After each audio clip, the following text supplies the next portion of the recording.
This is the MyMichelleLive podcast. Weekend Review, a look back at the week. It's MyMichelleLive Weekend Review. Here's Michelle. Not just Michelle. Come on, it's a party. My partner in crime, my cohort, my co-host, Adam Rizzieri. We've had a couple of weeks off because it started out I was in BVI taking some time off, and then you were unable to get home. And we're going to talk about the big kerfuffle that affected thousands of people, dozens upon dozens of flights, and what's happening in the airline industry that is crazy and why. But the first thing that we're going to get to, Adam, is as we look back at a week in review and the big stories of the week, is really a fight for the next generation.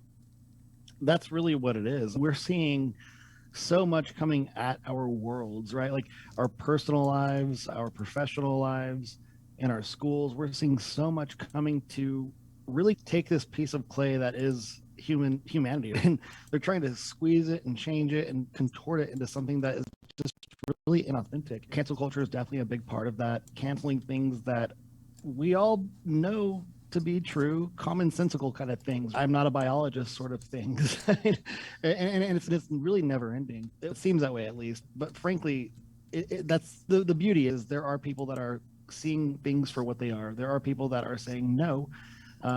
Even if the DOJ wants to call a bunch of concerned moms who go to school board meetings terrorists, we all know that's ridiculous. We know that we're dealing with an administration right now that is really not unifying, one that seems to be very out of touch with, I have to say, a majority of Americans. Michelle, when I was in DC this past weekend, the groups that I was with, we were going around and just asking people for their honest feedback, their honest opinions on, hey, how do you feel things are going? How are things in your life? How are things in your kids' lives? And also, by the way, are you a Democrat or a Republican? And that was just an honest question just to see where they were coming from.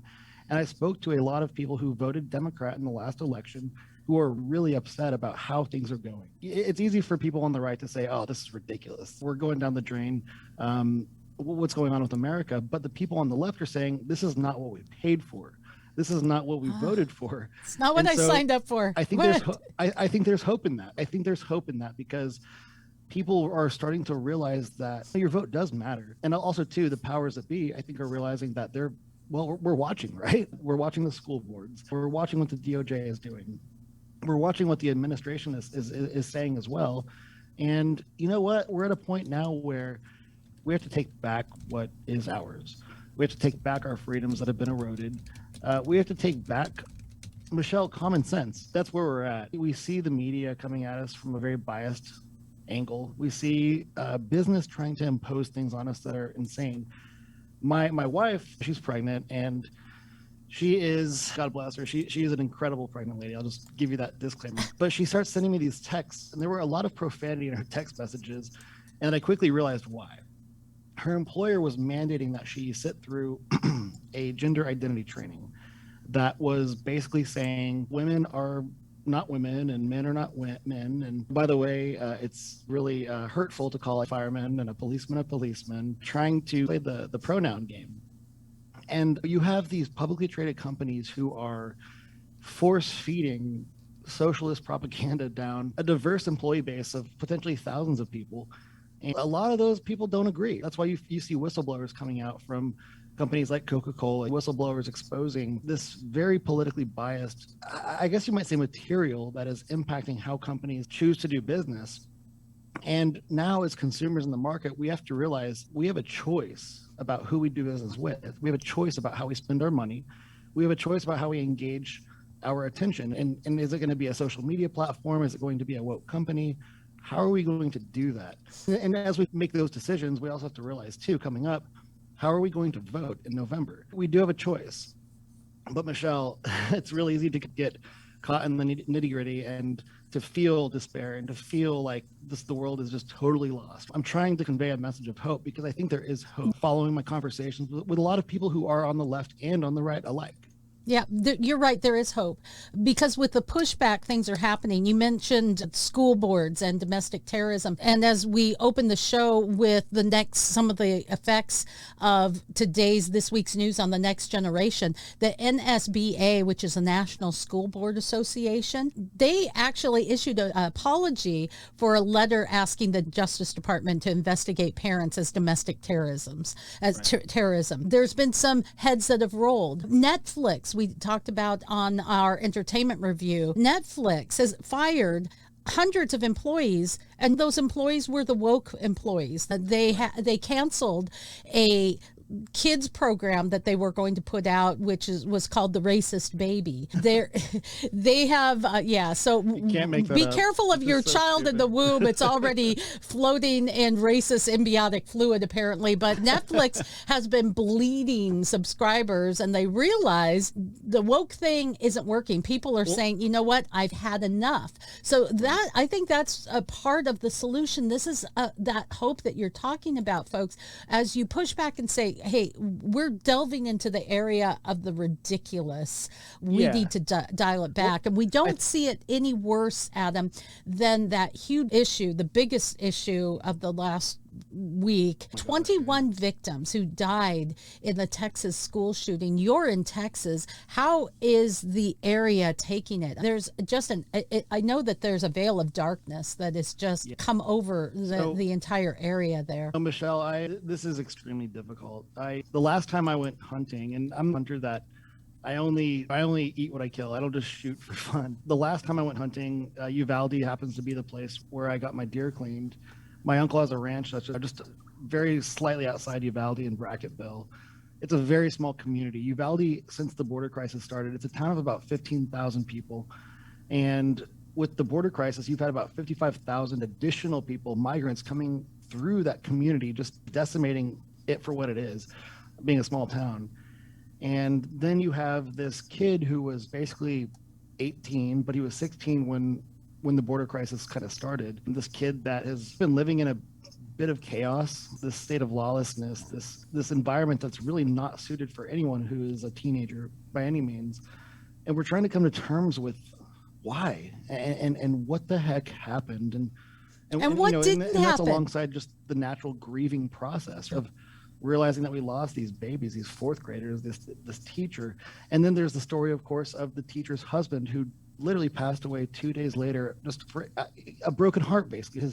His heart stopped. That's the medical reason. But man, that guy lost his world being his wife. That was a couple that had 4 kids together. So I think we're trying to come to terms with it. But Michelle, here's the problem, right? When you go to a doctor with a sickness, the way you solve that sickness, the way you treat it is you have to diagnose the sickness properly. But I knew from the moment this headline broke that it was going to immediately be pulled into this muddy conversation of gun control. And this is just par for the course because that's what happens with a mass shooting, is the narrative becomes all about gun control. It doesn't become about mental illness.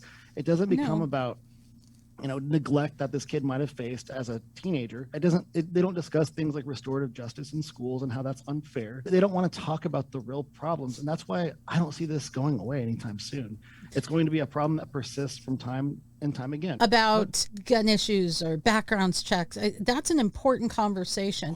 But you see the memes out there, when we love our children more than we love our guns. How about when we love our children more than we love ourselves and stop saying that it's okay to just kill them, not only inside the womb, but for weeks outside the womb, because that's when we devalue human life. And that's when you teach our next generation, like this 18-year-old, that there is no value for life. What about when we talk about, as you mentioned, mental health, or the fact that we have an inconsistent outrage?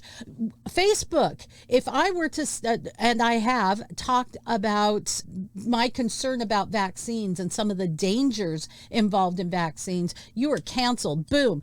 Sometimes within a couple hours. But if I'm going to say on social media, I'm going to kill my grandmother, and then I do it and post about it, and then talk about how I'm going to go into a school and shoot it up, that doesn't send any red flags. You're too busy worrying about if people are talking about masks or not. Ridiculous. This is inconsistent. You cannot unring the bell of guns.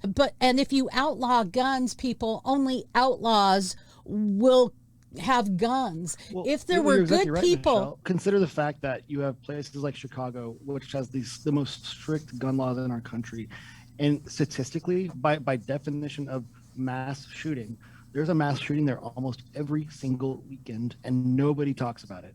Almost every single weekend in the city of Chicago, there is a mass shooting by definition. and I'm sorry, this is just Unreal. fact. Where there's the strictest gun control, you have the bigger statistics of shootings, mass shootings, and murder and violence with weapons.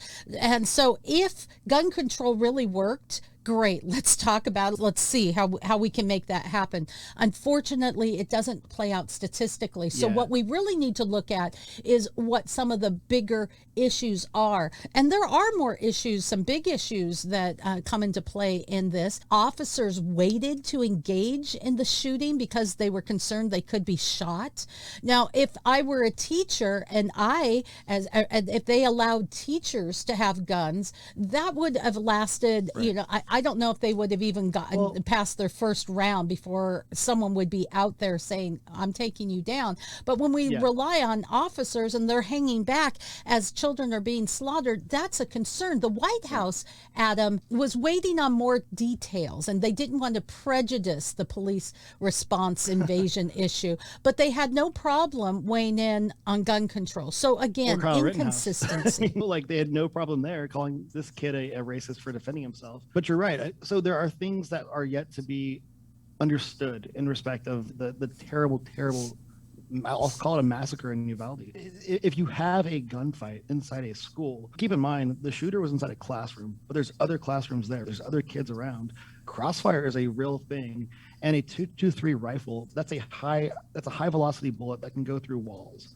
Right? That's why it's not used typically for home defense. You use something like a shotgun or a smaller caliber weapon that shoots at a lesser velocity because it's less likely to go through a wall. A .223 round, though, mostly no problem penetrating just drywall. So you can't just have a crazy firefight inside a school to stop a shooter. I got to commend though the Border Patrol agent who broke protocol to go into that school to take down the shooter. By the way, if you see a picture of the guy's hat, and forgive us, we don't have one here.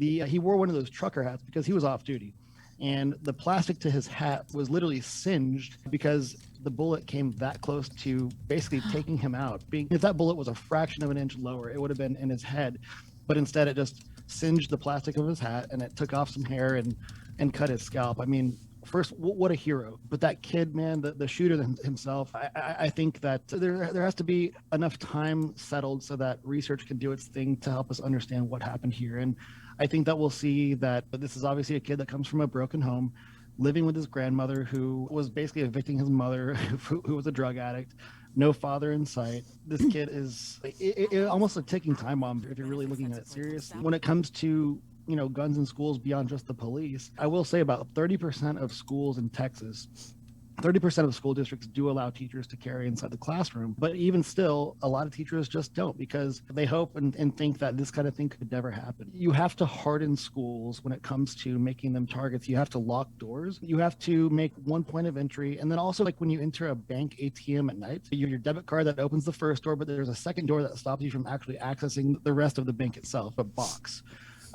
Schools have to invest money into really hardening themselves so that shooters can't just walk through an open door. Because there's a lot of doors to a school. Really taking the time, because the money's there, by the way, taking the time and investing into hardening those targets. Because, man, Michelle, that school was a soft target. Yeah, maybe if we could take some of the money away from trying to teach little kids that because they're white, they're racist, and shore up our schools.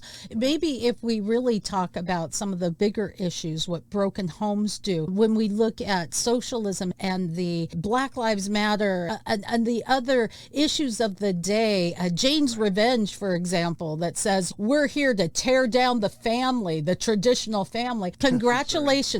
This is what you get. Other issues that are coming at our children. The National Association of Science Teachers are training their members on queering your classroom. This is science teachers being taught how to queer what a deceptive name, by the way. The National classroom. Association of Science Teachers. Like, Where's the science? There's none. There's none. But teachers are now told to infuse sex and gender ideologies into classrooms and make classrooms more LGBTQXYZ supportive. They're being told to teach, and they're being indoctrinated that sex is biological, but what a child has been assigned at birth, by what they've been assigned at birth, but it's not always correct. So biology isn't always correct, apparently, and it doesn't always match with gender identity. Teachers should refer to their classes as team or folks instead of ladies and gentlemen and boys and girls. So ladies and gentlemen, boys and girls,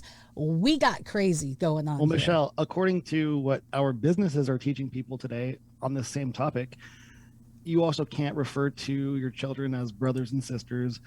They're only siblings. You can't. It's like the dumbest stuff. There's no more firemen. There are no more policemen, police officer, police person, fire person. You have to literally neuter and spay your words. I'm not sure how else to put it. So here's the thing, right? We're trying to navigate this world that is redefining words that we've all come to agree on, right? Like males and females. Okay, so I was following some of the commentary from one of the first people, or one of the most notable early transitioners, this person named Buck Angel, who was born a female, born a girl, never felt like a girl, and from a young age decided to transition and become a more of a physical male. If you follow what Buck Angel says, I think it's something that we can relate to. Basically, Buck Angel is saying, listen, gender dysphoria is a mental illness, and it's okay to have a mental illness, but you have to treat it for what it is. You have to respect it for what it is. To try and normalize it and say that it's anything other than that is frankly wrong, because you're going to end up basically trampling on the rights of, we'll say, girls as it pertains to Title IX and girls sports. Think about Leah Thomas and all those ladies who have worked their entire lives to be excellent swimmers. But once you start redefining reality, then you find yourself in this really murky gray area that eventually bites you in the rear. Buck Angel is saying, listen, I never felt like a girl. I felt like a boy from a very young age. But statistically, it's a very small number of people that are born with this particular gender dysphoria. Right now, we're seeing Bill Maher of all people saying, listen, if we continue at this pace, if we continue to act like this is so normal, then by 2054, literally everybody's going to be either gay or trans. Everybody at the current run rate. And so I found that to be interesting, because can you imagine, like, there would be literally no future for us. We would defy nature. We would stop procreating. Families wouldn't exist. And Michelle, I guess that would be like the socialist dream. There you go. And the fact that adults can make these decisions, we're a free society. I'm a libertarian. Go for it. Do whatever. Cut your junk. That's you do you, buddy. You do you. But imposing it on kids, you're a freak. There's something wrong with you. It's over the top. And now a story that came out recently, in 8th graders that were using the wrong pronouns are being considered sexual harassers. It's in Kiel, Wisconsin. And the school district literally filed a Title IX complaint against 8th graders. Their high crime was their failure to use grammatically incorrect plural pronouns, they, them, to refer to a single student. And so now they're sexual harassers at 8th grade. Come freaking on. That's absolutely absurd. And like you said, Michelle, too, and I think that this is a totally fair statement to make. We are all people, and we all deserve basic human rights. We all deserve to live in a society that is free of discrimination. And we owe our common man, being a person, we owe our common man respect, right? And so we are all protected by the Bill of Rights. And when you start to look at how the gender identity farce or this entire narrative is starting to degrade the basic human rights that we give men and women both, then you have to look at Title IX, and you have to realize that if you are going to deny girls access to things that boys get, then you're going to have sports teams that don't exist on the girls' side of the fence. You're not going to have any girls soccer. You're not going to have any girls swimming. You're not going to have any girls softball. You're going to have a bunch of dudes wearing leotards. And that's going to be your starting lineup, right? There is a biological natural difference between those who are born biologically male and those who are born biologically female. And if you start to say that a trans female who was born a boy can compete with biological females, that's a real problem. It displaces a very hard fought, if we say in any industry that we want to have more women, but then we displace those women with men, that's a problem, and shame on you. But this is where we're at. And acceptance of trans identity in America, people have said it's gone too far. 6% of voters in swing states supported banning cross-sex hormones and puberty blockers, physical sex change surgeries for children who are under 18. And there's a bunch of corporations you mentioned earlier, Coca-Cola and Disney, the LGBTQ kingdom, and even places like Netflix. So there's way dialing back and getting rid of some of the wokeness. More corporations are being removed from what's called the gender cool websites. A lot of folks like State Farm, they are no longer gender cool. They say they support conversations at home with parents about sex and gender, so that's good. Like, not that's the right in approach. Curriculum. Thank you very much. So here's the thing, right? Big companies often step on their own toes. Just if we allow Title IX to degrade following the Dear Colleague letter that Obama issued in 2016, and now that Biden seeks to reaffirm, which, by the way, is the administrative branch. It's the executive branch. It's the president trying to legislate from his desk, which is not the American way. It's supposed to go through the legislative or the judicial to modify Title IX. So what I'm getting at is it's okay to be wrong, like State Farm was when they were saying, you know what, we're going to try and basically spread trans-related literature through Florida schools. And then all of a sudden State Farm was like, wait a minute, we're not going to get involved in this conversation because we sell insurance. That's Go what we figure. sell. You know what? I think that we should allow parents to have these conversations with their kids because, hey, guess what? It's the right thing to do. So if other companies want to make mistakes, that's okay, but be honest about it and backtrack. And then also be honest about the fact that you're backtracking too. Because, oh yeah, we sell this or we sell that. Can I make a suggestion too for schools? How about once you have mastered teaching children how to read, write, and do simple math, once we're not like 23rd out of all of the nations in things arithmetic, then why don't you, since you are so good at that, then you can go ahead and have this conversation about your woke curriculum. But until then, shut the hell up. And there is more pushback, Adam, like this story. Moms for Liberty are continuing to boycott Disney, and they say that Disney has severely underestimated Florida parents. For example, Disney's lost $34 billion in value since they started this culture war with Florida. So on top of that, Disney's communications chief stepped down after this Florida debacle. So Adam, pushback works. Yeah, so it's like here you have Disney who's doubling down on all their garbage. They're doubling down. They're not doing the State Farm thing, right? Like, where's Jake from State Farm? You got Mickey Mouse over here doubling down with a bad hand. That's not a good poker table to sit at, guys. And so God bless these moms for doing the right thing, because you know what? They're supporting a group of parents that are concerned about their kids. They're supporting a huge segment of America that's concerned about the future of really, okay, if you teach kids this, then when they're adults, they will live like that. These ideas that you could literally identify a child and say, you know what, before that kid hits puberty, we're going to give them puberty blockers. And, oh yeah, never mind the fact that will make that kid sterile for life. But go ahead and do it anyway. If you look at the stories from people that have detransitioned, it's incredibly interesting, because if you transition, it's irreversible. You can't like unsterilize yourself, right? Like, you're sterile. You can't have kids. Those parents the parents of the kid who transitioned will never have grandkids. Nobody's talking about that. Nobody's talking about the fact that this is totally child abuse, except for these moms over here. And seeing how Disney supports all this garbage is absurd. And that's why you have companies like the Daily Wire now creating basically their own line of children's content, their own line of family-friendly content that is of the same nature. but it doesn't seek to indoctrinate. And I think that's what we've seen in our economy the last couple of years is these competing businesses, right?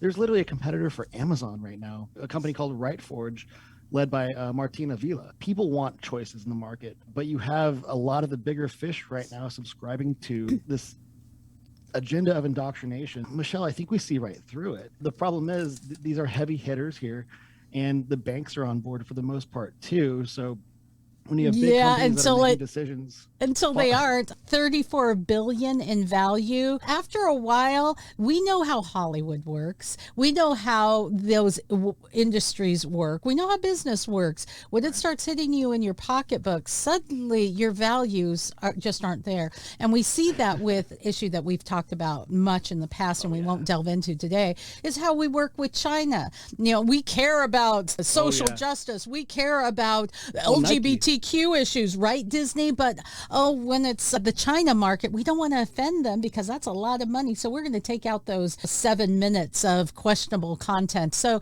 you're a hypocrite. And this is where I say continue to stand up so that we can have conversations, so that we're no longer canceling or shutting down. It's gone so far that the average person who just rolls their eyes and gets about their daily life is saying no more. And that's where things start to change, when the average American, the everyday person says no more. Now, the everyday person, Adam, is starting to travel again. And if you've seen airports, they are filthy full.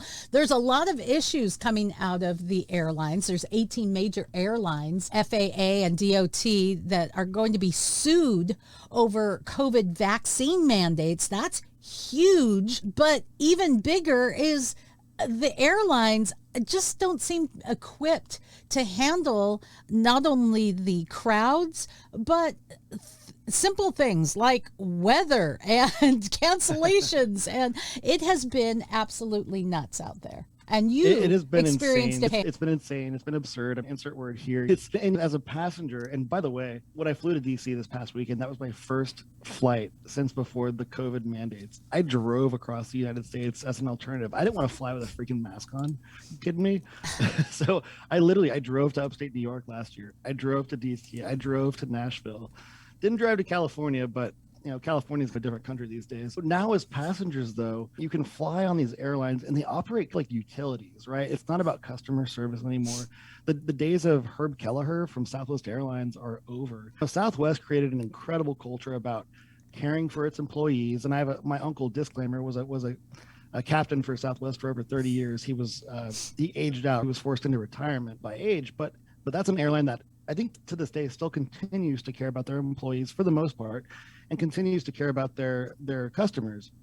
But they're not immune from the COVID vaccine mandate situation. American Airlines, I think, is one of the worst. When I was waiting for my bags after my flight was canceled, after I sat on the tarmac at my gate, I sat at the gate for over 3.5 hours, which, by the way, Department of Transportation, for a domestic flight, you are not supposed to have to sit in that aircraft for more than 3 hours.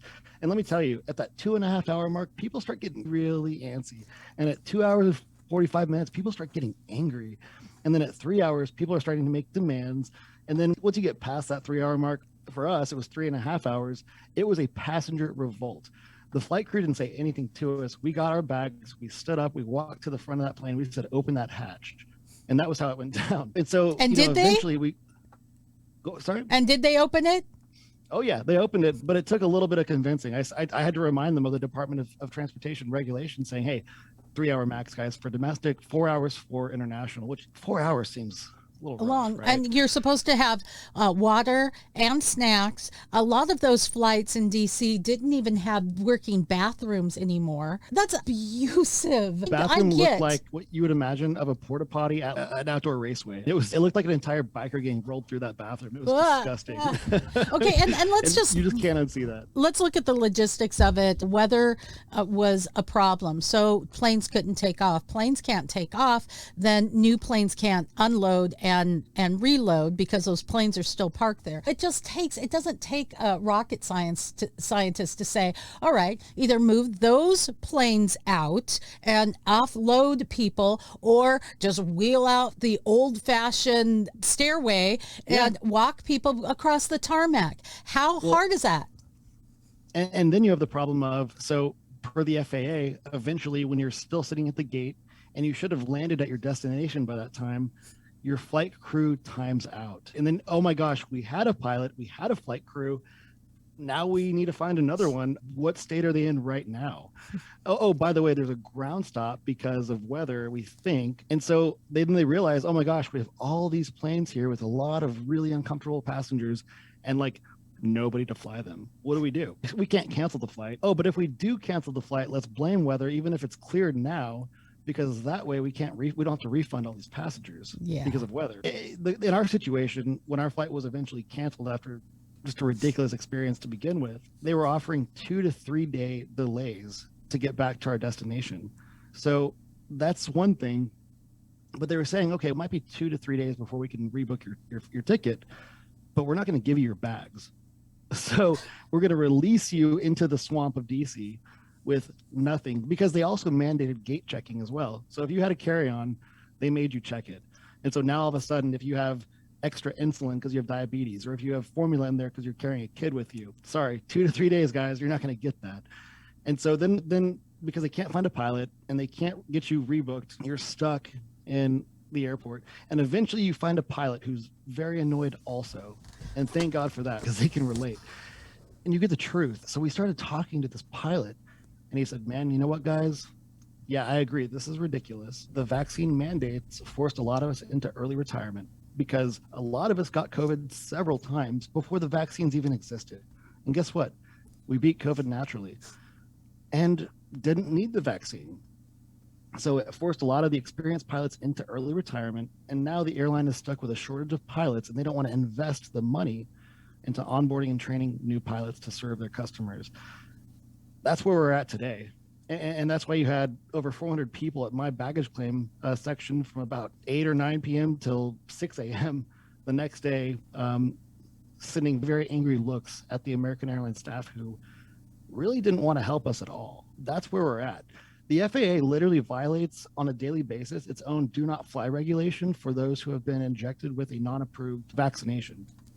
And so I think something like 30%, it's a projection, about 30% or so of all pilots are flying right now in violation of the FAA's 61.53 regulation for unapproved vaccines. Not just that, but Adam, there have been documented cases of heart issues, vaccine adverse effects taking place with pilots who are flying in the air. That's right. How comfortable are you with your vaccine mandates when it could mean that the adverse effects could affect the pilot who's flying your airplane?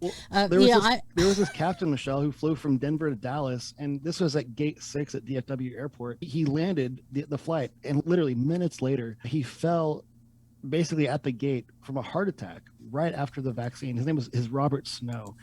And to this day, this guy, who was a very experienced aviator with no problems, no physical issues at all, he has to wear basically a vest that monitors his heart rhythm. And he has special equipment that will literally send like an electronic pulse to his heart if it notices anything atypical. This is real stuff, right? Can you imagine you're in flight and then all of a sudden your pilot who just got vaccinated, even though they had COVID twice and they beat it twice naturally, keels over and has a heart attack? Who's going to fly that big old plane? This is happening. This is not just a one-off. This is a real issue because we weren't allowed to talk about it, because social media and the news media is more concerned about shutting out the conversation on this than they are in shutting down kids that post, hey, I'm going to go into an elementary school and shoot it up. So this is part of the problem. And the FAA is, I think, to blame as well. And as we're talking about and winding up our program today, a little bit more news on the COVID front.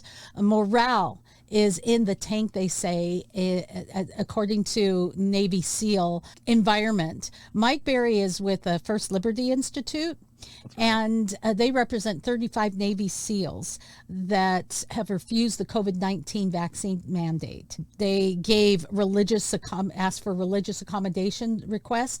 0 were given. They said that there's actual religious hostility being displayed by the military's leadership. And these service members want to know that the U.S. government will give them the same freedoms that they're freaking putting their lives on the line to defend. Millions in the Air Force.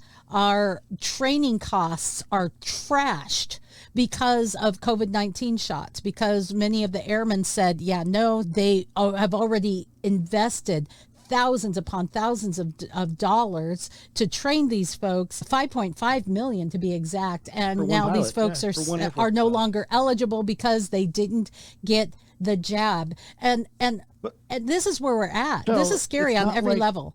It's not like Navy SEALs, by the way, are like in an at-risk category physically, right? Like they're like at the peak of physical excellence. Professional athletes, Navy SEALs, children, right? Like these are groups of people that you could throw them all sorts of like normal sicknesses and they'll beat it in like a day. I remember when Zeke Elliott, the Cowboys running back, got COVID, he basically was asymptomatic and he was like a little sleepy. Like he just needed like an extra nap and he was fine. That's what we're talking about. Let's here. juxtapose so, like, we're that. really mandate a vaccine that they don't need.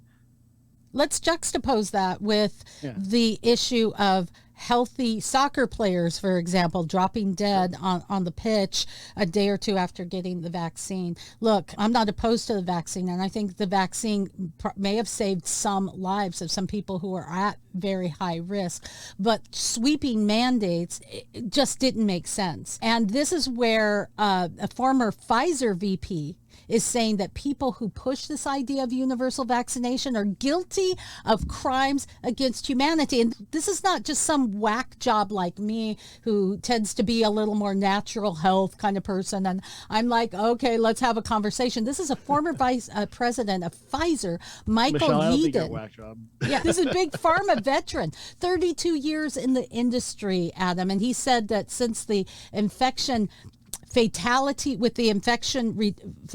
ratio of COVID has not been high, the vaccine shouldn't have been mandated. There's got to be something to the crimes against humanity statement that he made also, because, okay, just consider this, right?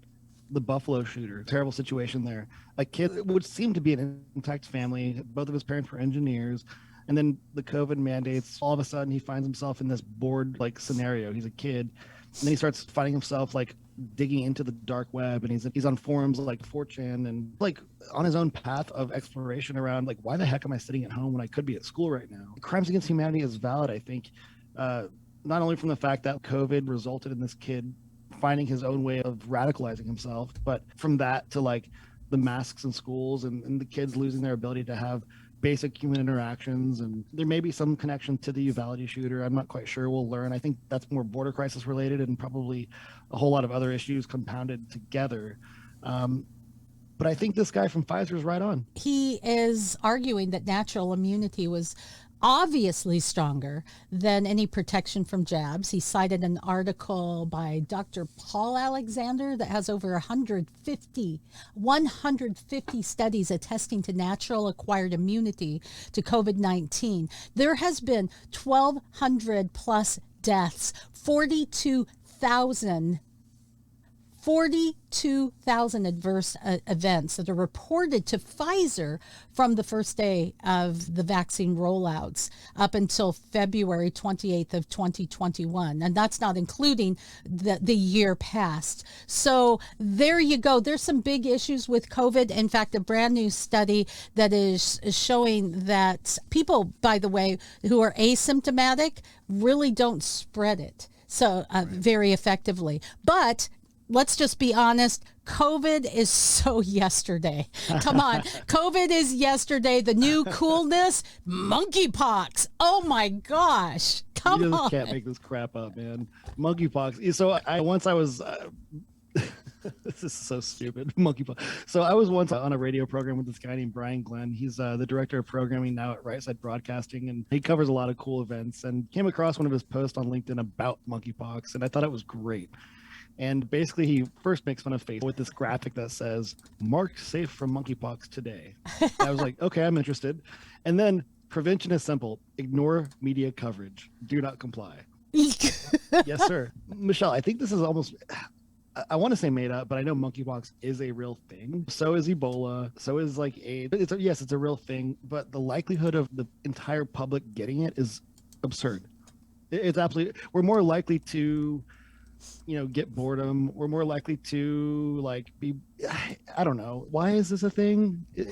The World Health Organization is trying to make it a thing. Because they're losing ground with people control with COVID. If we can just manufacture a new problem, besides, if there's a new problem, then we can have a political solution. If we have a political solution, my party can have more power. What's happening, though, with all of the ridiculousness and all of the things that we've been talking about today as we wind up our show, Adam, is that all of their idiocy pushed to the extreme has caused the average person, you, me, and our audience friend, to wake up and pay attention, to actually be part of the solution, to push back, to get involved in local politics, to go to those PTA meetings, to take our kids out of school and freaking homeschool, to say, Disney, you know what? Sorry, you've gone too far. We are making a difference because we're standing up for the normal, and that helps bring things into balance. Look, I don't care if you have what I would call extreme views. That's fine. What I care about is allowing a conversation so that we can continue in freedom, so that we can find real solutions, so that we're no longer bullied by your extremism and your need to push that down everyone's throat. I don't care if you're on the left, you're on the right, or you don't know where you're at. I'm all about freedom. USA. Adam, America. Hey, we're at the end of our broadcast, but man, this has been a lot of stuff and a lot of good stuff and a lot of things that hit really close to home for you. So thanks for sharing today, my friend. I just have one little footnote to say. I hope everyone who's listening to this program that has a kid or a grandkid or someone that you care about that works in schools, go to that next school board meeting, ask some serious questions about school safety, but also to think beyond that too. Ask some serious questions about the curriculum. Man, is your kid being indoctrinated? Maybe. It's a real thing, and you have to really be opening up your eyes, your ears, and also reminding yourself that you can do something about it. But don't worry about monkeypox, guys. Like, I think the guys in Davos were just like, COVID didn't quite get us there, guys. We just need one more thing to push us over. God bless you all, and just thank you so much for listening to us. Thank you. Catch you next time, my friend. For more fun, go to MyMichelleLive.com.